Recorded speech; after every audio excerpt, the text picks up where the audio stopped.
Olá, queridos amigos. Hoje nós vamos refletir sobre mais um tema do Evangelho à luz do Espiritismo. E antes de iniciarmos com o tema da noite, vamos fazer uma pequena prece para estarmos em sintonia com o alto, compreendermos juntos a mensagem do Evangelho. Pai de amor e bondade, que as tuas bênçãos caiam sobre todos nós, que possamos assimilar essas mensagens sublimes e colocá-las em práticas na nossa vida. Esteja conosco neste momento e sempre, Senhor. Obrigado. Bem, hoje nós vamos refletir sobre o capítulo 17 do Evangelho segundo o Espiritismo, Sede Perfeitos. Iniciamos já um estudo desse capítulo na semana anterior e vamos relembrar um pouquinho do que já vimos. Nas palavras do Mestre: amai os vossos inimigos, fazei o bem aos que vos odeiam, orai pelos que vos perseguem e caluniam. E ele nos fala o porquê. Diz que se só amarmos os que nos são caros ao coração, se nós só tivermos bondade com aqueles que comungam das nossas ideias, que nos diferenciará daqueles que não conhecem a Deus, não é? Esclarece-nos ainda que se somente fizermos o bem àqueles que nos querem bem, não há mérito nenhum. Conclui o Mestre nesse ensino: sede, pois, perfeitos, como perfeito é o vosso Pai Celestial.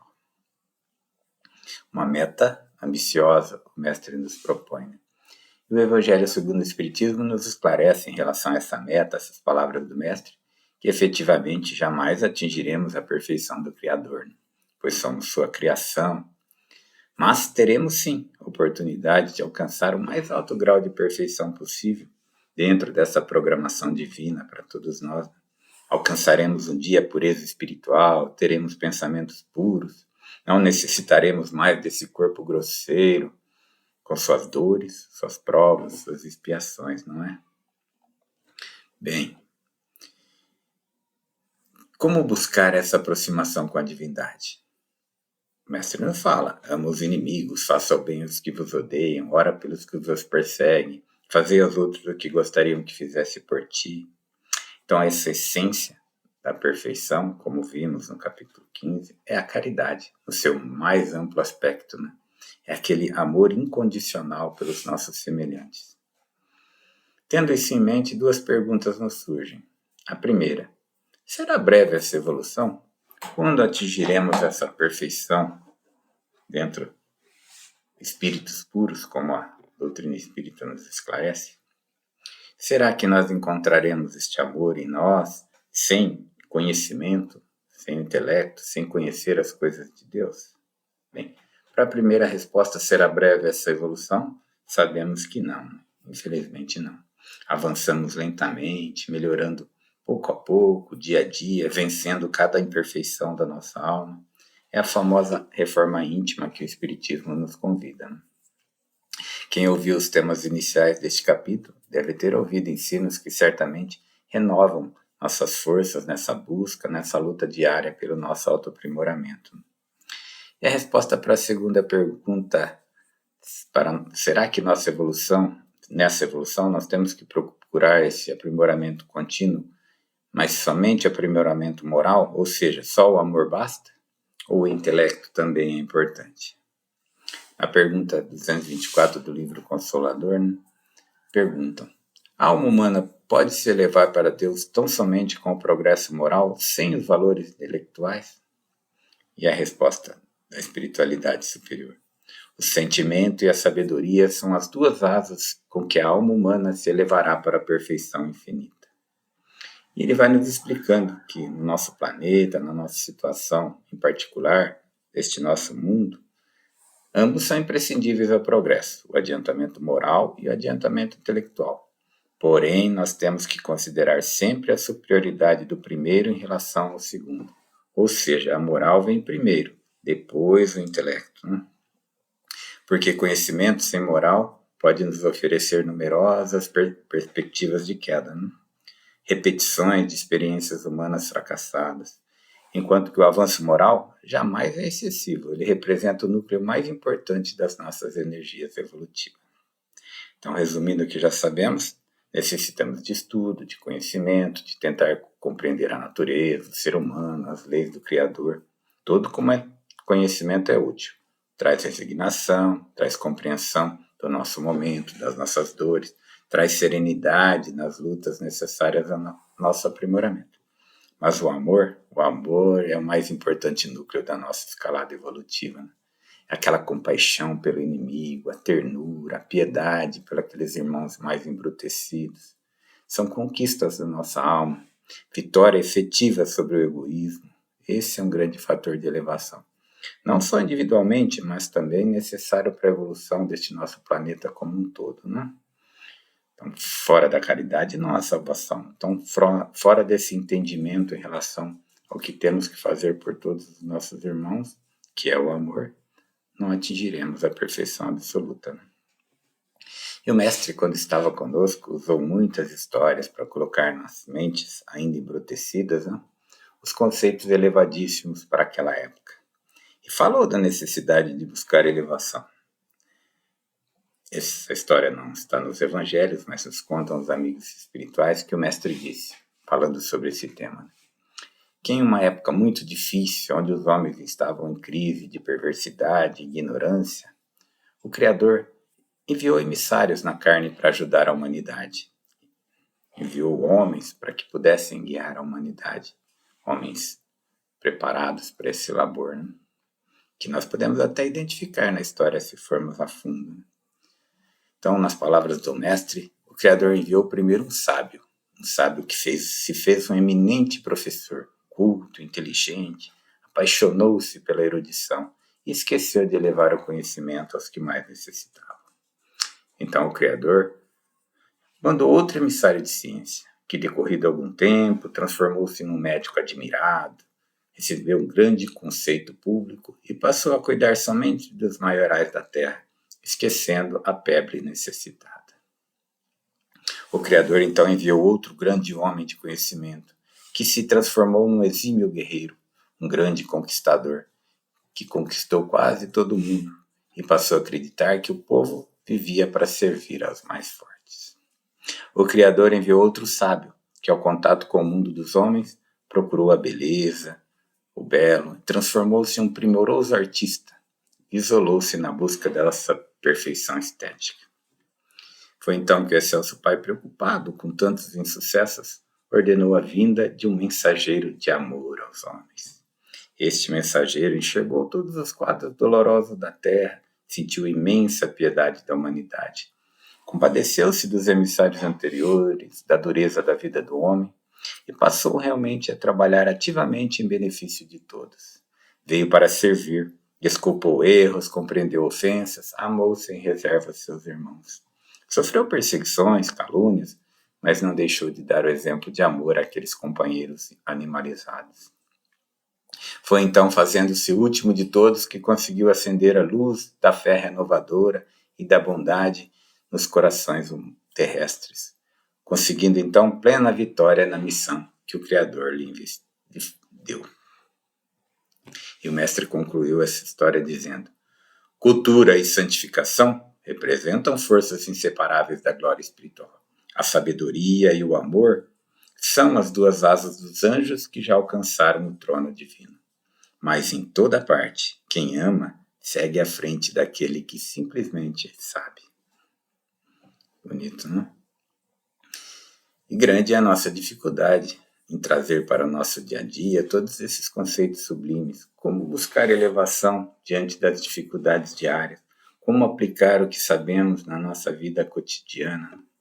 E hoje, o tema de hoje do Evangelho segundo o Espiritismo são exatamente algumas lições deixadas pelos espíritos superiores que estão presentes no final de cada capítulo e nos ensinam de forma simples, às vezes bem objetiva, com suas mensagens, como aplicar esses conceitos sublimes, esses conhecimentos na nossa vida diária, né?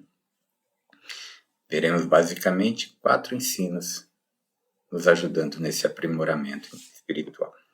O primeiro deles, assinado pelo espírito de Lázaro, nos fala de uma palavrinha, uma obrigação nossa do dia a dia, que é o dever. Ele fala do dever moral, não o dever das nossas circunstâncias laborativas, de trabalho, mas o dever que temos com os nossos semelhantes, conosco mesmo e com Deus, né?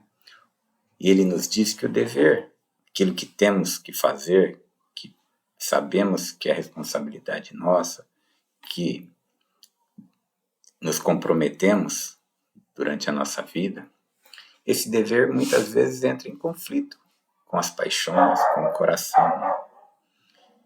Queremos algo, buscando uma felicidade, e esse algo conflita com os deveres que temos com a nossa família, com a sociedade, com o que escolhemos.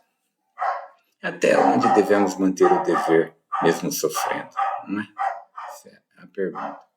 Ele nos diz assim: o dever principia para cada um de vós exatamente no ponto em que ameaçais a felicidade ou a tranquilidade do vosso próximo. Acaba no limite que não desejais que ninguém transponha em relação a vós.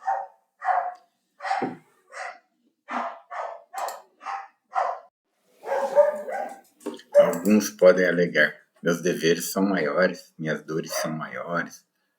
Mas sabemos que todos, em princípio, recebemos iguais condições, cotas de responsabilidade para o nosso crescimento, não é?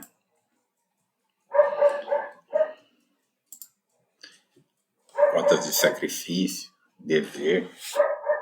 E a dor vem, geralmente, quando nos desviamos do dever, né? Do caminho.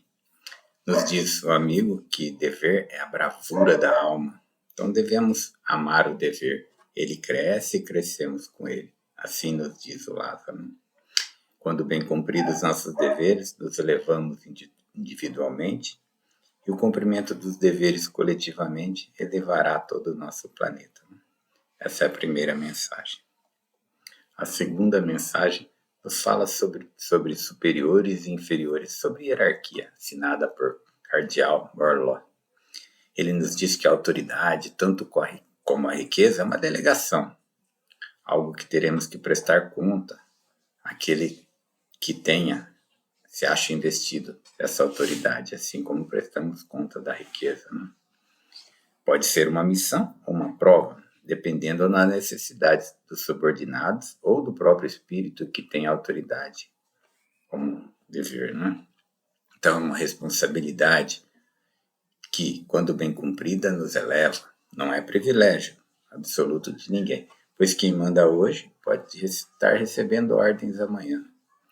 Me lembro de uma charge de um jornal, 2 homens bem esfarrapados, bem necessitados, na porta de uma grande fábrica, no portão, olhando para dentro. A charge era esse desenho, e um diz assim para o outro: você acredita que eu já trabalhei aí, já tive um bom emprego? O outro olha para ele: claro que eu acredito, foi eu mesmo que o demiti. É assim mesmo, né?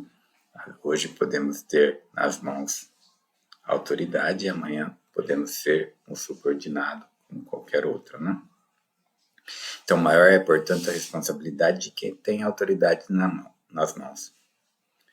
Nós não pensamos somente naqueles grandes empresários ou políticos ou generais, nós falamos de nós mesmos, que sempre, dentro das relações sociais ou das relações de trabalho, podemos ter alguém sobre as nossas ordens, né? Ou sobre a nossa responsabilidade, como subordinado ou mesmo fazendo alguma atividade sobre a nossa orientação.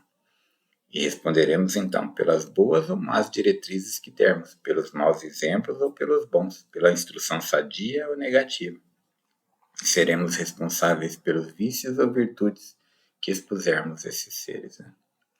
Então ele nos diz que assim como perguntará ao rico: que fizeste da riqueza que em tuas mãos depositei? Perguntará também: que uso fizeste da autoridade? Que males evitaste? Que progresso facultaste?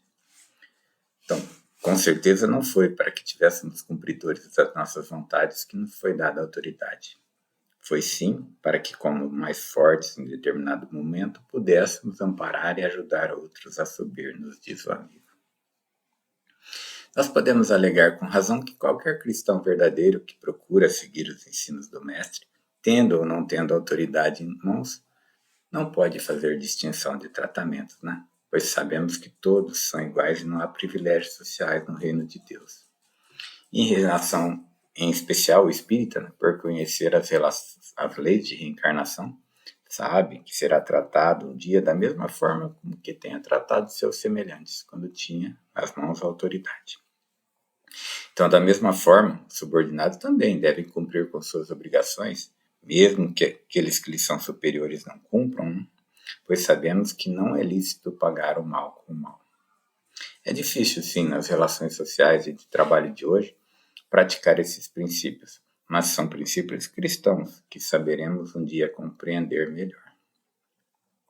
O importante é sempre o sentimento daquele dever cumprido, por menor que esse dever seja, sempre nos trará tranquilidade, independente das tempestades que estejam acontecendo ao nosso redor. Então façamos sempre a nossa parte e, se possível, auxiliemos nosso próximo a fazer a dele, com ou sem autoridade. A terceira mensagem, assinada por um espírito protetor, fala sobre a vida cotidiana, o homem do mundo, né? Ele inicia com uma bela explanação que nos diz assim: um sentimento de piedade deve sempre animar o coração dos que se reúnem sobre as vistas do Senhor e imploram a assistência dos bons espíritos. Purificai, pois, os vossos corações. Não consistai que nele more qualquer pensamento mundano ou fútil. Elevai vosso espírito àqueles que clamais, a fim de que, encontrando em vós as necessárias disposições, possam lançar em profusão as sementes que é preciso germine em vossas almas e dê frutos de caridade e justiça. Então ele nos convida a estar sempre em vibração nos momentos mais importantes de reunião em nome de Deus, de estarmos sempre buscando a sintonia com o alto e nesses momentos de reunião espiritual, e que sempre, quando formos iniciar algo importante, ele nos diz: peça as bênçãos do alto, e ao terminar alguma obra, agradeça ao Criador por tudo que foi feito. Mas aí ele nos faz um alerta, que não devemos, no entanto, ficarmos sempre buscando elevação, sempre vivendo em prece, em constante evocação. Não temos que viver uma vida mística, ele nos fala, nos conservar fora da realidade, da sociedade, né? É nas lutas diárias que aprendemos a exercer os conhecimentos e sentimentos alcançados. Nenhuma caridade pode praticar o homem que vive isolado. E a perfeição exige essa caridade absoluta, trabalho contínuo no bem, pelo próximo, ao lado do próximo. Então fomos colocados aqui, neste mundo, nessa época, nessa sociedade, para entrarmos em contato com espíritos de naturezas tão diferentes, de caracteres tão opostos, e não devemos chocar nenhum deles com condutas inapropriadas que não condizem, né? Então ele nos convida: sejam joviais, sejam pessoas comuns, porém tenham a consciência limpa do dever cumprido. Sejamos como um viajante que conhece o seu destino, sabe as alegrias que o esperam, né? Conta os dias para chegar lá. Então nessa viagem já não importa se o transporte é ruim, se faltam às vezes algumas provisões, se a companhia às vezes é desagradável. Nada disso em breve fará qualquer diferença. E enquanto estivermos nessa viagem, não sejamos severos demais, fechados demais, incapazes de sentir os prazeres da nossa condição humana, né? Os prazeres dessa vida, dessa viagem chamada vida.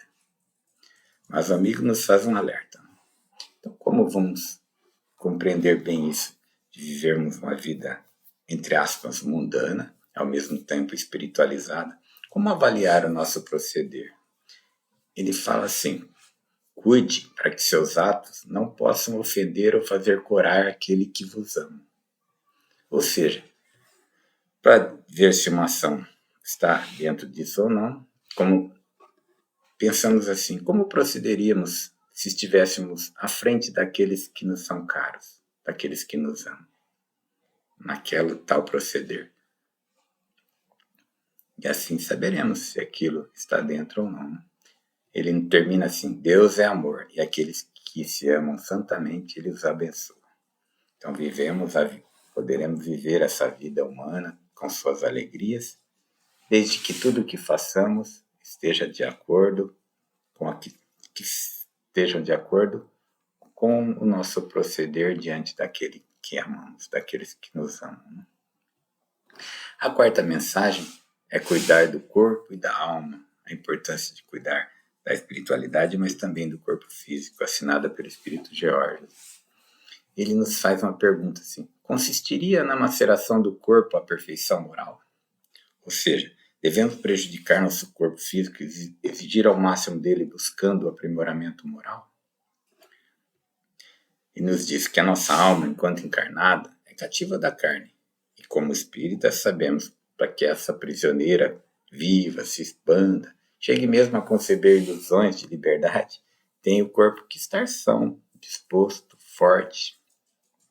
Ou mesmo para um trabalho contínuo de assistência, de caridade, é necessário, de certa forma, uma saúde física. Então, segundo o amigo espiritual que nos ensina nesse item, existem dois sistemas, duas correntes de pensamento. Uma dos espiritualistas fanáticos, que tem por base o aniquilamento do corpo para a elevação da alma, né? E outra dos materialistas, que se baseiam especificamente no rebaixamento da alma, pois não existe a alma, só o corpo. Ele nos diz que são duas violências, quase tão insensatas, uma quanto outra, né? E o Espiritismo então vem nos auxiliar, nos demonstrando que há uma relação de dependência entre ambos, corpo e alma, que, portanto, importa cuidar de ambos, né? Devemos amar nossa alma, porém devemos cuidar igualmente do nosso corpo, instrumento dessa alma. E nós sabemos que desatender às necessidades da natureza, ou seja, nossas necessidades físicas desse corpo que Deus nos concedeu, é desatender às leis de Deus. Castigar o corpo pelas faltas que o nosso livre-arbítrio os induziu a cometer é como culpar o carro pelos acidentes que o motorista provoca, não é assim?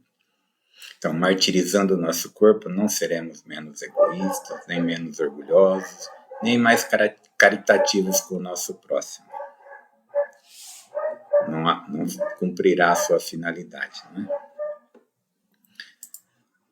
A questão 123 do Consolador diz assim: deve o crente impor imposições absolutas para si mesmo no sentido de alcançar mais depressa a perfeição espiritual?